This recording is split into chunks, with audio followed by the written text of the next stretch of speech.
No. Volume control? They're gonna compress it down out of the ethanol plant, put it in a pipe, run it up to North Dakota, and just sequester it. Waste it, waste CO2. Our plants, our farmers, we need CO2 to grow our lifestyle and everything. We rely on that. But we got this evil company coming in, and they see the big tax credits they can get to more or less just take our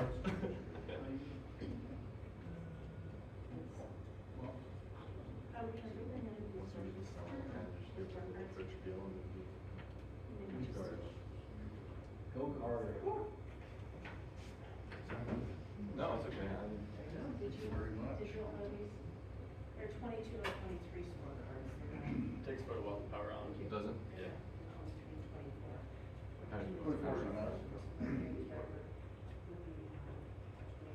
Oh.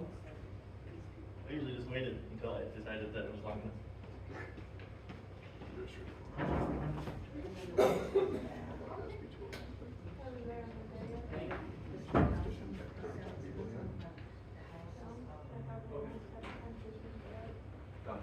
Just to refer, Just not to to guarantee resident. us you have No, no. reference. As a citizen challenge, this is the We first. actually only write with the petition challenge.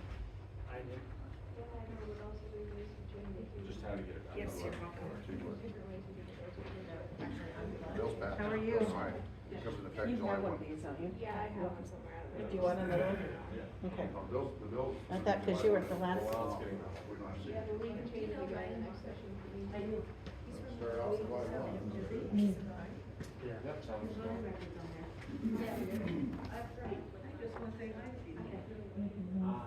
Love being social. How are you? We're gonna see, they're gonna start off. All right. All right, well, I think we're kind of going to get started here. First of all, I appreciate Julie and Matthew for joining us today to gather insight for college Republicans and voters in general. One thing I unfortunately have to say before any political speech is that we just need to maintain a healthy environment. We need to have respect for our speakers. Any inappropriate questions or behavior will not be tolerated, and you'll be asked to leave immediately. Just a quick plug for tomorrow. As seen on Fox News with Tucker Carlson, Rachel Wilson will be joining us downstairs in Jonas 102, Jonas 102. She's going to be joining us via Zoom at 5 o'clock. She's going to be talking about failures of modern feminism. She's going to be talking about how abortion fails women and how homeschooling is important today than it has ever been. So without further ado, today though, Matthew Monfore and Julie Frye-Mueller, you guys both have 20 minutes or however long you want, just up to 20 minutes speech, and then followed by Q&A at the end. I'm getting a timer going. Can you hear me okay? Sounds like okay. Just get the 20-minute timer here going. Thank you for having me.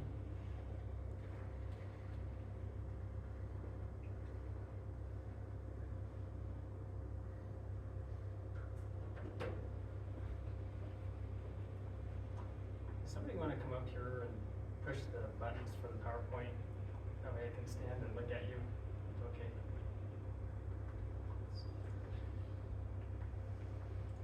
Unless you have a clicker. Not on me. Oh, okay.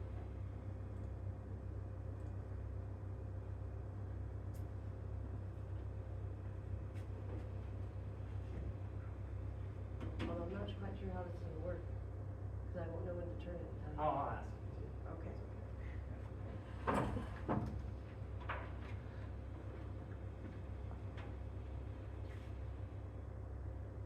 All right, hello everybody. Like I'll say, young Republicans, or Republicans not necessarily young, nice to meet you. I'm Matthew Monfore. I was born and raised in Hot Springs, South Dakota, and graduated from high school in Pierre, South Dakota. My dad is here today, and I've helped take care of him. He has Parkinson's disease. And after high school, I worked in construction, and then I went to a small Bible school. I actually turned down right after high school, a full ride scholarship to the top Christian university in the world, and I thought it was more important to take care of my dad. I come from a line of medical doctors. Uncles are medical doctors. My mom is a nurse. My grandma escaped Nazi Germany when she was 10 years old, and that's on my mom's side. My grandpa was a Democrat senator, and I do not hold those beliefs. And so then I went to Bible school for a few years, and then I served as a Christian missionary with the Dakota Indians, and you can find out more about me on jesuskingmission.com. And I've heard about politics and learned and thought it was important to be involved, probably from a young age. And then when COVID hit, I was actually just kind of minding my own business and working on writing a couple books. And we were being told, what to do, and it became very excessive. And also this globalist movement became apparent. So I'm going to make a contrast for you today between globalism and then what it means to be a Republican. And so the Republican Party in South Dakota, and even at the national level, is governed by what's called a platform. And that outlines your values and for the platform and what you're going to adhere to. Some of it can be just repetitive from the Constitution. Other of them can be the main talking points and hot button issues. So I wanted to get a feel of the room, if you will.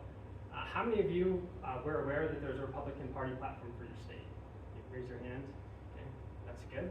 How many of you have looked at it? I'm asking if you've read the whole thing, but how many of you have actually looked at it?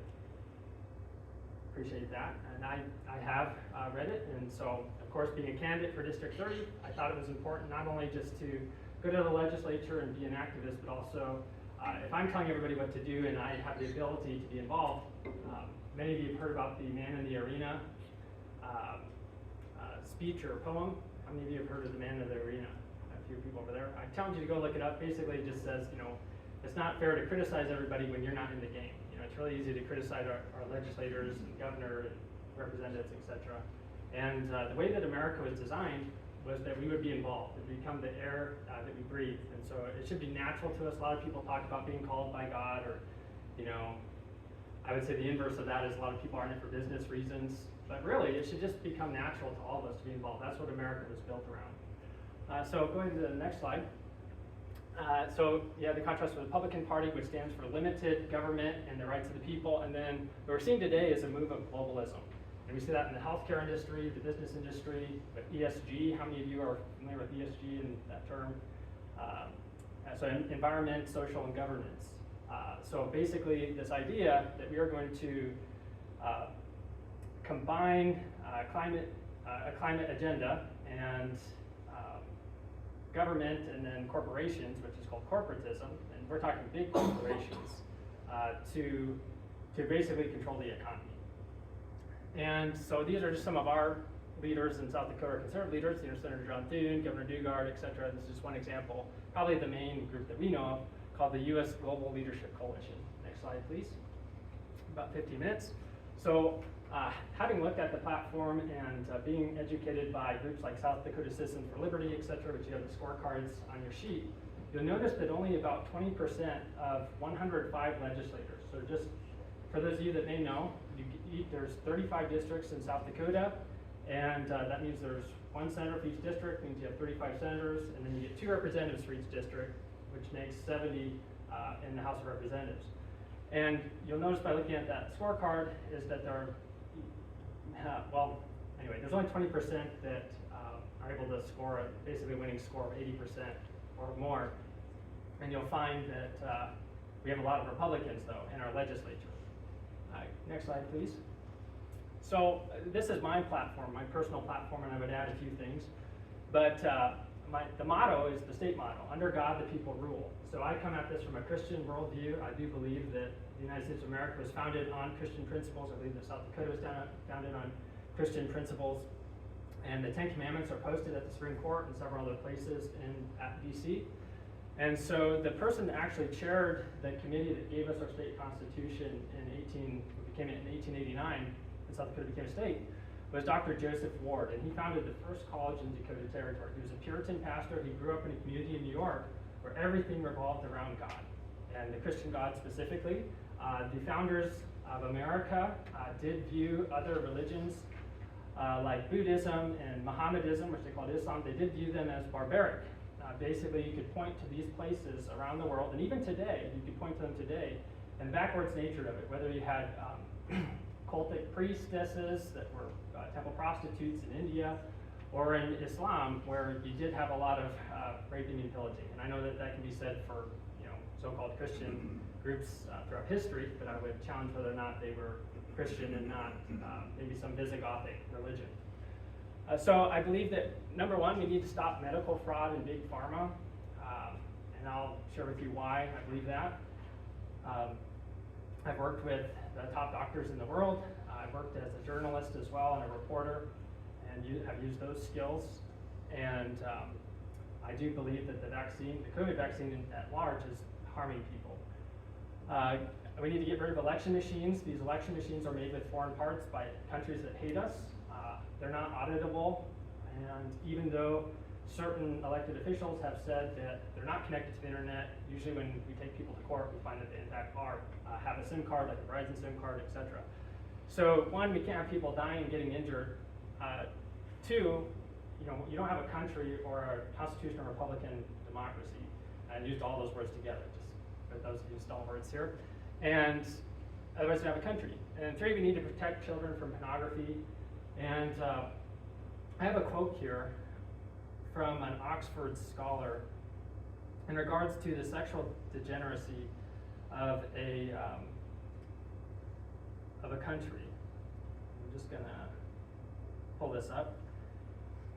In his 1934 book, Sex and Culture, Oxford anthropologist J.D. Unwin explained that after studying 86 civilizations over 5,000 years, including Sumerians, he's going to cover basically the whole globe, Sumerians, Babylonians, Greeks, Romans, Teutons, and Anglo-Saxons, that sexual promiscuity always precedes the decline of a civilization.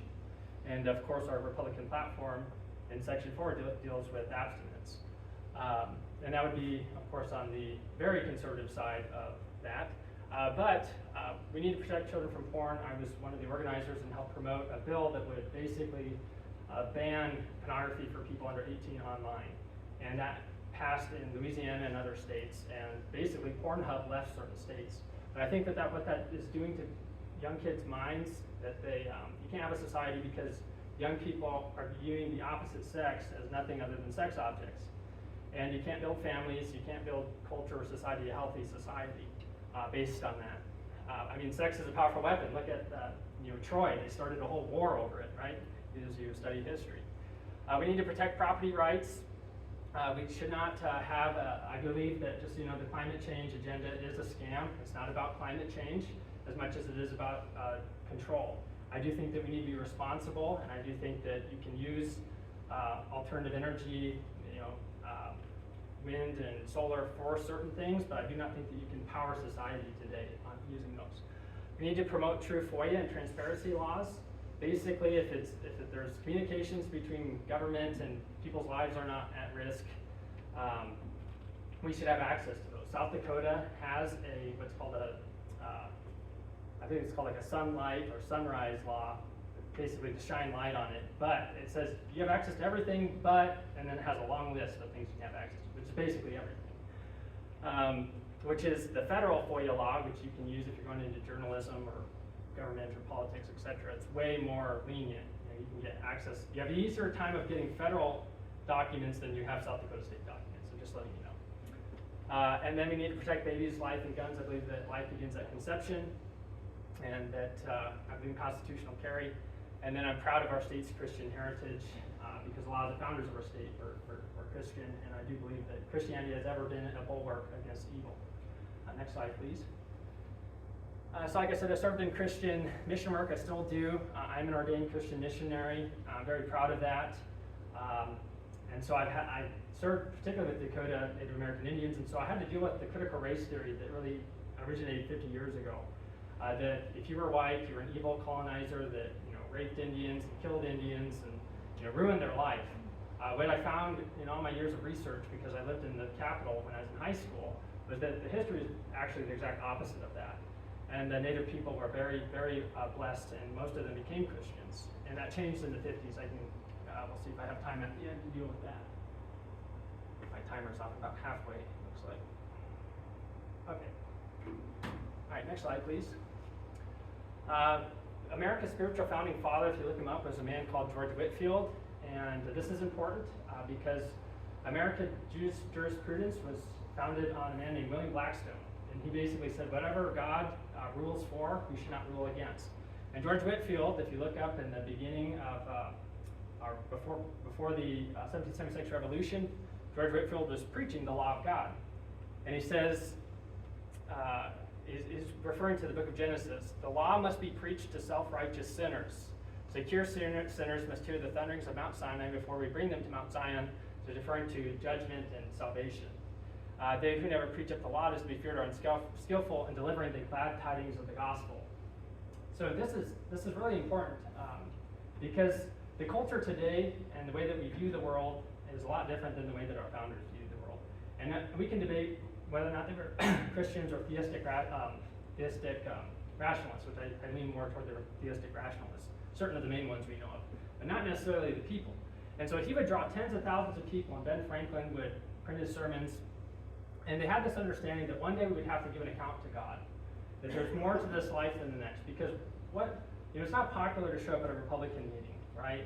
And to talk about doing the right thing versus, I would argue that if you were to show up at a Democrat student group, it'd be filled with, bad things I was talking about.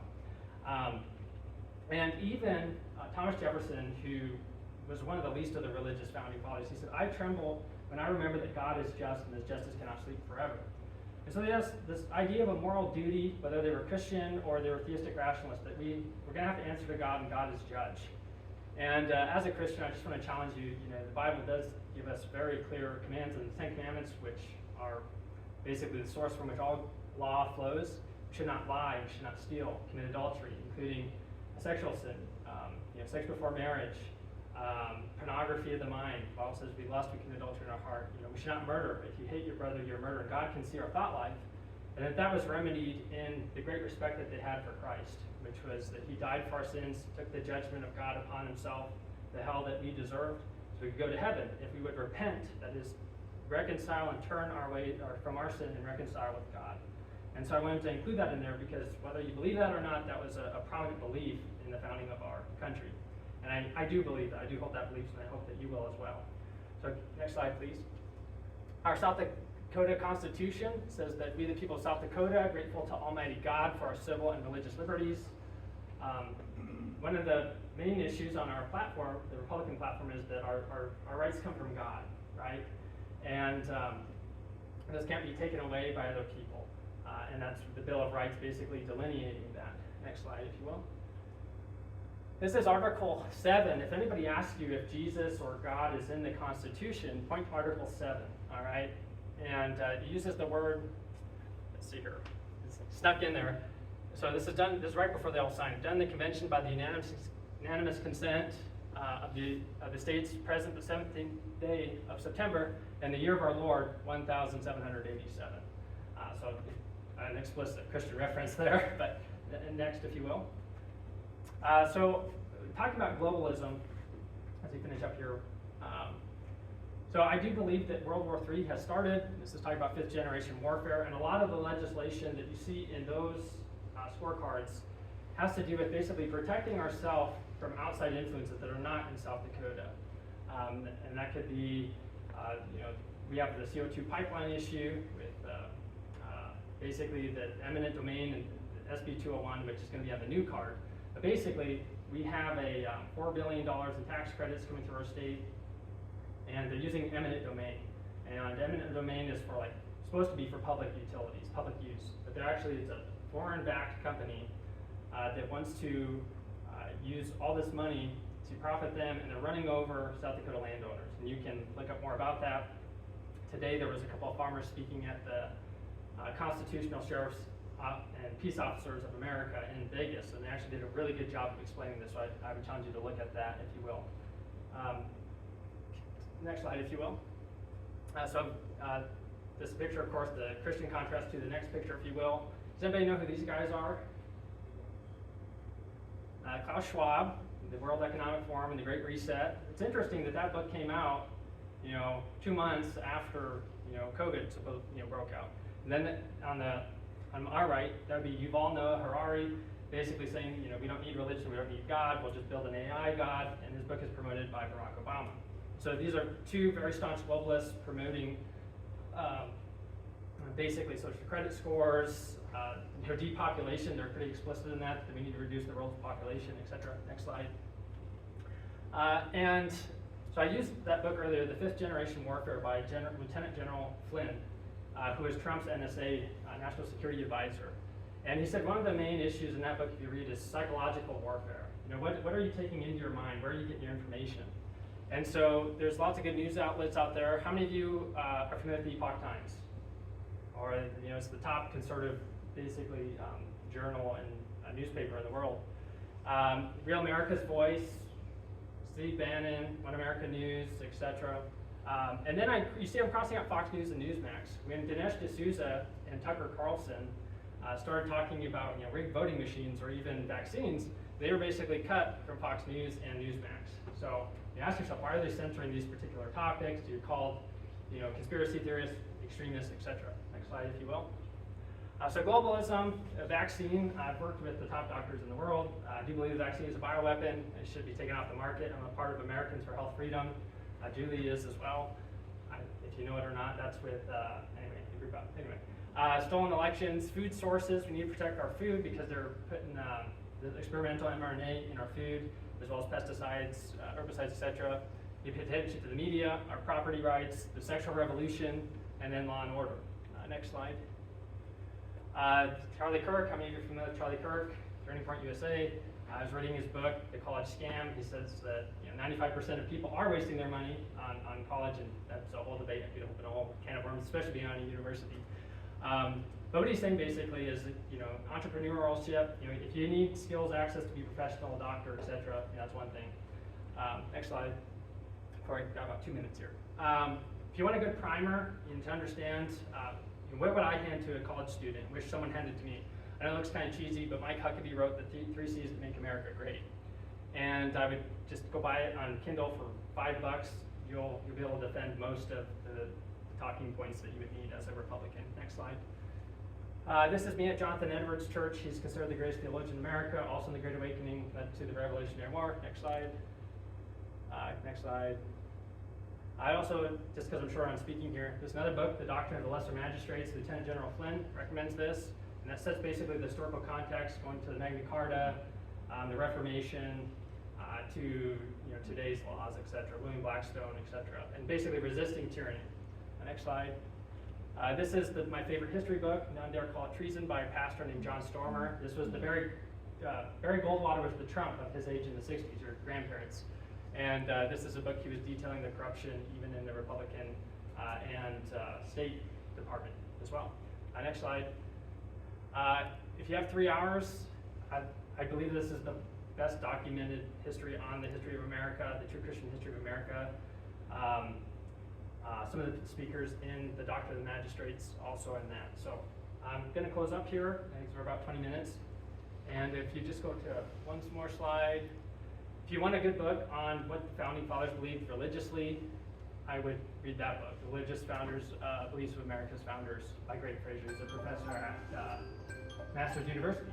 So, trying to pack as much in there as I could, give you resources, because I knew my time was going to be limited. So, I'm open to questions.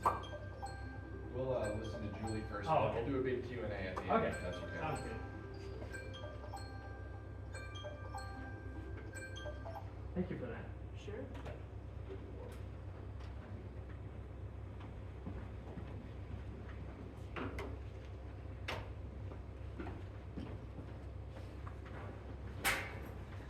I guess I can talk over here.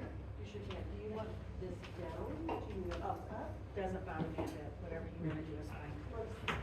If you want, Matthew, if you want to go to your, at the end, you have a list of, And I can go to LRC too if you want. You want me to run, if you say, hey, go to this bill. you know what?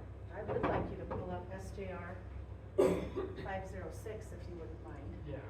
Thank you. Okay, well, I am Julie Frye-Mueller. I am very blessed to have been able to serve District 30 for the last 8 years. I've been 4 years in the House of Representatives and 4 years in the Senate now. And, the reason I went to the Senate is the former senator didn't want to serve anymore because of everything that goes on. The Senate is not a great place to be, just to be, totally forthright with you guys. As you look on these cards, if you can see, there's the majority of, there's 31 Republicans and 4 Democrats, and one of the Democrats votes better than the majority of the Republicans. And I am very solid in the Republican platform, but I'm also very solid in recognizing that the Constitution, we the people, does not pick a party. So everybody's constitutional rights need protected. And so that's kind of what I go on. That's how I find my beliefs, and then of course I am a Christian, so God is also there with me all the time and helping guide me. It has been really hard to watch what the legislature has been doing to the people of our state for the last few years. We proclaim to be, we'll go and talk to you. I see people talk to you, they look at you, they tell you everything you want to hear. But what's the chance you're gonna go look and see how they voted? You aren't. It's easier just to listen to us and trust that we're telling you the truth. And it doesn't work that way, unfortunately. I believe there's only 22 of us out of 105 that are actually doing the job for the people. When you look at these scores and you look at how people are voting on issues that are serious, and the choices and the decisions we are making will either negatively or positively affect you. I want to leave a positive state for you. I want to leave what's best for you, for our future generations. We have 5 grandchildren, and kind of as a, I don't know, a mama bear or tiger mom, I want to protect everyone, and that's kind of what I think some of us are known as in the legislature. We're big protectors. We want to protect you. We want to make sure things are going right, and if we see something introduced that's wrong, I'm not going to vote for it. I'm not going to do it. I look at it also as a way, I would want somebody looking out for me like I'm looking out for them and they don't even know it, if that makes sense to you. There's things people vote on. I mean, last year, I don't know if you guys would have remembered, but there was a digital currency bill, and the legislature had passed it, and then we all reached out to the governor. We're trying to get her to veto it, and it made a big news story. And thank God we got her to veto it, so we could go back and everybody who voted for it could vote against it, and it would stop. Because without cash, you don't have freedom. You don't have freedom at all. So I know probably all of you are married to your credit cards, because they're easy to do, but you gotta keep cash alive. I have a friend that works for a credit card company, and she said that little square right there tells everybody every itemized thing you're buying. And when it comes to control, food control, gasoline, travel, anything, that little thing can shut you off if you don't have cash to buy it. And I don't want you to not have freedom. I don't want a cashless society. I don't. I don't want government to control us at all, and that's another way to control us. And so basically what I'm going to talk to you about, I'm not going to tell you that much about me. I'm going to tell you about what's going on, so that you know what's going on. So the digital currency thing last year got vetoed. Guess what? Everybody was so focused on the CO2 pipelines, where we should have been, but we should be focused on everything. A baby step to digital currency went through this year. So, to cashless society. So, I mean, we've got to be more diligent. I did not vote for the bill. I did not vote for it. But others, and then there's a lot of new people that just blindly trust the lobbyists. They said there's like 750 lobbyists that go in and out. That's ridiculous. I can have 9 regular people, and a bill negatively affects, and this bill would fix it. And like property rights, they come and they all speak. They give you absolute detailed information. The governor sends in the Department of Revenue. By golly, Chamber of Commerce comes in against us, and South Dakota retailers come in against us. And the Farm Bureau Federation, that's another one that comes against, and killed my property tax, a property tax bill that would have taken our assessments back to 2020, because we have so many people being taxed out of their homes. Our job is to represent the people, so the other legislators in those committee seats should be working for the people, not for the department that comes in and speaks against it. Does that make sense? I mean, we're different. We've got the executive branch, the legislative branch, and the judicial branch. Separate branches of government, and we are supposed to stay in our lane and do what we said we would do for the people. This right here, Senate Joint Resolution, we are a gun state, are we not? We want our gun rights, we want everything. Well, the radical left is trying to redefine what the right to bear arms means. So there was an attorney in Rapid City who's been working on this with other states. He's been studying 44 states. And if you see here, I'll just add it. What we added, so everything that's underlined is what was added to an existing bill. So we added to possess ammunition and accessories common to the use, because what if they say, well, ammunition isn't a gun? You know, if they're trying to redefine it, what good's a gun without ammunition accessories? You've got silencer, scopes, gunpowder, cartridges. You've got all those things that you need to have your Second Amendment rights in some cases. Also for the purposes of hunting, because lawful hunting, because that's the way you can feed your family. It's totally common sense, absolutely. There's nothing wrong with it, and the entire Senate Judiciary voted against it. There's nothing wrong with what we have. I believe that we should be proactive. Once we hear what's kind of coming down at the federal government to do it, we needed to be proactive and get this into our state constitution to say no. We have the rights for that in our state constitution. It's the states that form the federal government. So, I mean, do you see anything wrong with that bill? It's absolutely fine. All it is adds ammunition, accessories, the right to hunt, you know, and security and safety of your families. And then the second part right there is the confiscation of firearms. That's kind of touching on a little bit the red flag law. Do you know those red flag bills that are coming out where, let's say, I know Matthew and he's my neighbor and he drives me nuts and he's anti-this and anti-that, or your ex-husband, oh, you hate him and want to get even with him. Well, all you do is you call the police and you say they're a danger to this, a danger to that. The police come, they take your gun, they take your ammo, they take everything, and you have 30 days to prove your innocence. That's not the way it's supposed to work. So this one right here, so no law may permit the confiscation of guns, ammunition, because you have a right to defend yourself. And there's nobody should take your gun away just because somebody, you know, an ex-wife or an ex-husband complains about you, like me. And if Mike would say something, well, Julie's got a gun and she carries it all the time and I think she's nuts, and, you know, so then somebody come and take mine. I mean, you guys, this is serious stuff. That's your freedom too. Let's talk about another freedom, food security. We have an NVAC facility that's like a bio-level 4. We all heard about the bio-level 4 animal and human, or the testing facility in Wuhan, China, correct? And how dangerous it was.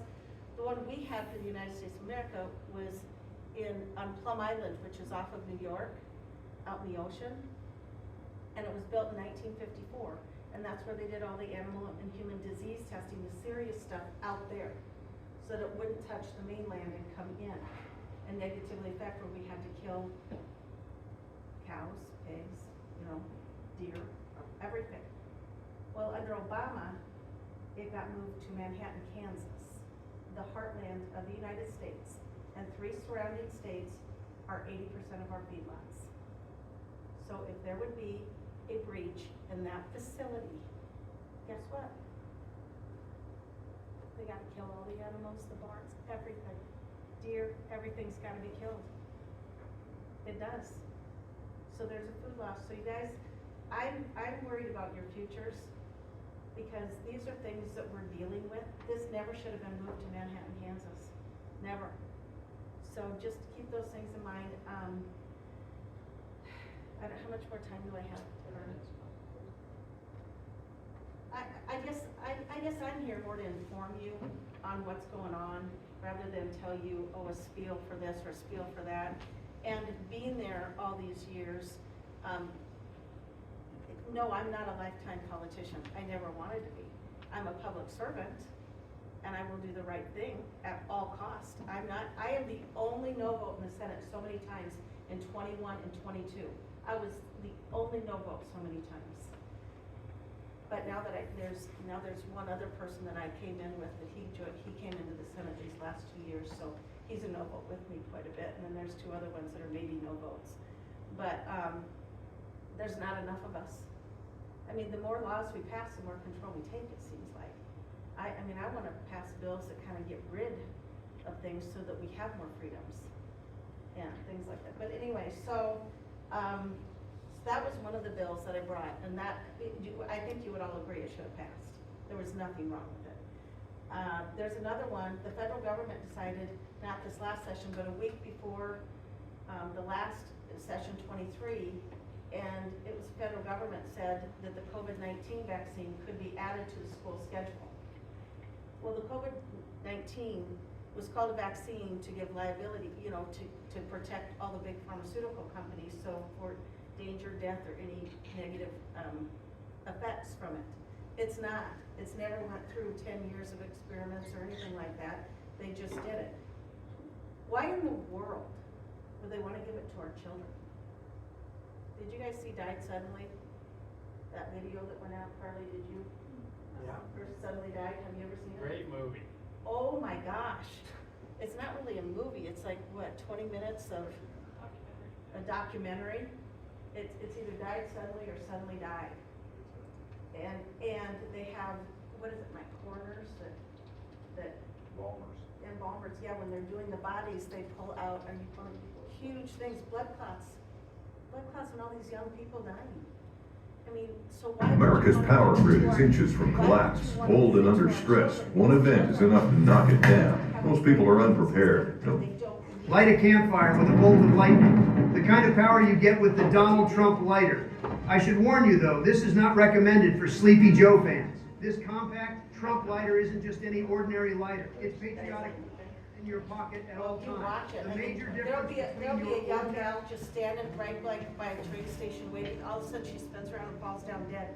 The train runs over. I mean, it is so sad what that is. And the coroners or embalmers are all saying this is what they're seeing pulling out, and they cover up the face of the dead body, but they show actually what they're doing to the body as it's going through, and it's really sad.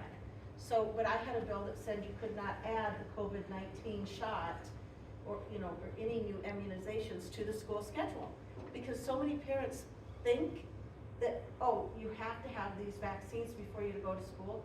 You don't. You don't have to have them. If you want to have them, you can, but you don't have to have them. It's your choice. I had a cousin in Yankton, South Dakota, and she has children, and she called me, she said, Julie, the school just told me that my son has to have a vaccine, has to have all of his school shots or he can't come back to school. And she goes, nobody's ever bothered me about shots before. And I said, well, you don't have to have them. And she said, well, what do I do? I said, why don't you email me what you received from them? And the school sent them the statute where it says you have to have it.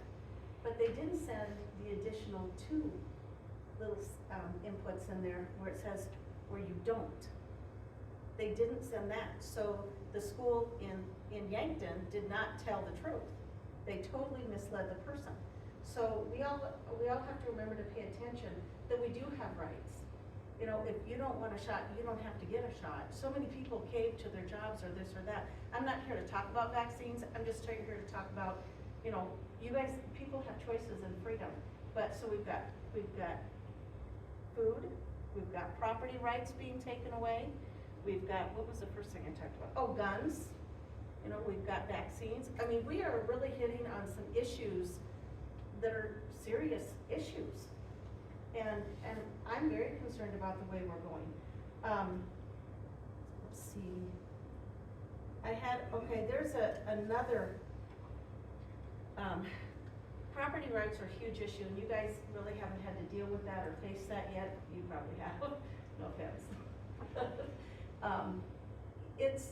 We're literally being taxed out of our homes, and I represent a community with a lot of older people, and they've maybe been, they're maybe in their mid-70s and 80s, and they've lived maybe Custer or Hill City or Fall River County, somewhere there. For decades, they've had their home. And what they're being charged in property taxes for these last 2 years is way more than they ever paid for their home.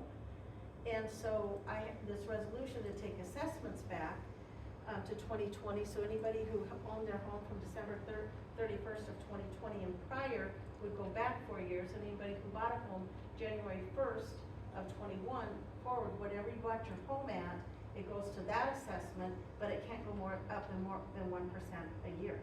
Because my mother my parents had 3 empty 5-acre lots in Hermosa, and there's nothing on them, no water, no electric, nothing's on them. Weeds, which we have to go spray. But they each went up 160% in assessments, each lot did. 160%, and they've owned them since 2006, never sold them, haven't done anything with them. But how is that right to do that? Because somebody else paid more for land and they weren't selling theirs. So Prop 13 from California had it, just whenever whatever you bought your house at, everybody stayed the same. And when you buy a new house, only your valuations change, not everybody's around you. But I have to let you know, actually, should I keep talking? Because property taxes really aren't a big thing for them. But I do have a 25-cent receipt. I have a way to try and get rid of property taxes totally, so government can't take your home away from you, or your parents, or your grandparents. So Well, it's, they're not gonna be able to even buy a house. well, and if this would go through, you wouldn't have to put in your mortgage. Well, I'm gonna have to figure out, I'm gonna have to add another, $150 or $200 a month to my mortgage payment to cover my property taxes, but it's gonna be a lot more than $200 a month anymore, so, for property taxes. But I just wanna let you know, I know I've spoke with Carly before, and you guys all probably on social media pay attention to what they did to me last year, and when I made the news and all that stuff. Just so you know, that's how hard they tried to get rid of me, by making that up. And I'm sorry if any of you believed it. I'm not gonna go into a whole bunch. If you ever wanna ask me questions on it, you sure can. But I'm doing the right thing for the people. And I'm trying to watch out for all of the young ones too, so that you guys don't walk into a mess. But they will make up anything about anyone. My seatmate said to me, he said, they are coming for you big time, making it up, doing whatever they can to get rid of you. And he goes, when they're done with you, they're coming for me. That's how much they want to be rid of us. I'm a constitutional conservative, and I'm proud of it. I should let you know,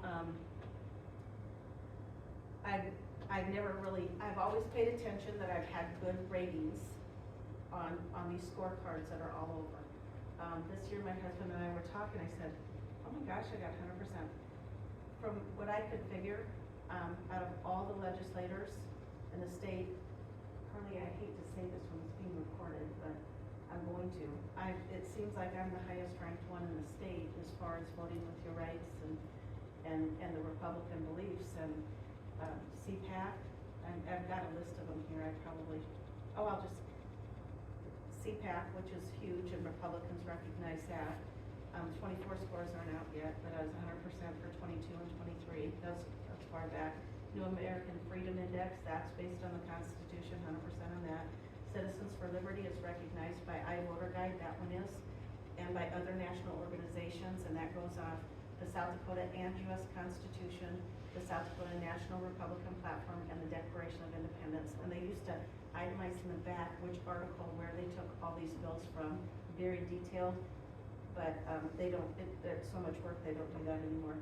But there, South Dakota Criminal Justice is a new scorecard that they just came out this year, and I've got 100% on that. South Dakota Right to Life, 100%. Protecting South Dakota Kids, that's against marijuana, just so you know. 100% on that. And then Family Heritage Alliance, which is Family Voice now, that's on family matters, good Christian values. and I'm blessed to have 100% on that one. I have 2 A ratings with the NRA and the South Dakota Gun Owners.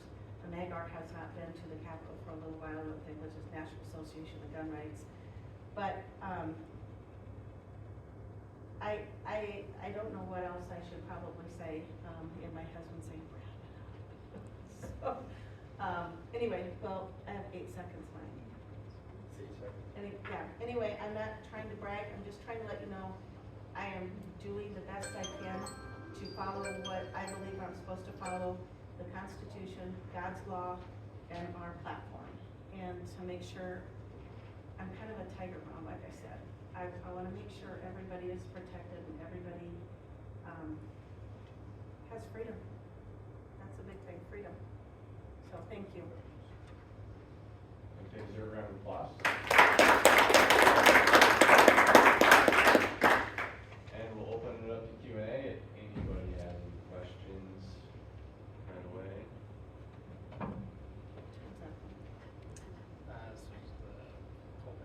Question for Matthew. How would a young person fare in a pool of old people in the legislature? I think you have lots of advantages. He's talking about Amber. What was that? He's talking about You're Amber. talking about him? I'm talking well- about you. Oh, you? Well, Oh, I thought you were well- talking about Amber.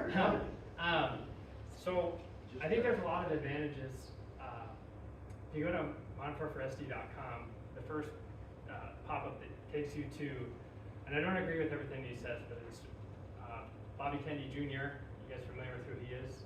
And he says, lock up your older relatives in a room and make them listen to a Joe Rogan podcast. And he said because a lot of the older generation is stuck in MSM mode, mainstream media. And when all this stuff hit, school bus stuff, et cetera, really the people that knew what was going on were probably Gen X computer nerd users and below, because they had access to what was really going on with COVID, what was really going on with election machines, et cetera. And so one, I think there's an advantage to being able to use technology and get information. And then 2, being able to use social media, marketing, because really to get elected, what it takes is good marketing efforts, to be honest. That's what gets you elected. Now, as far as like with older people, their advantage would be, the Bible says that the honor of an older person is their gray hair.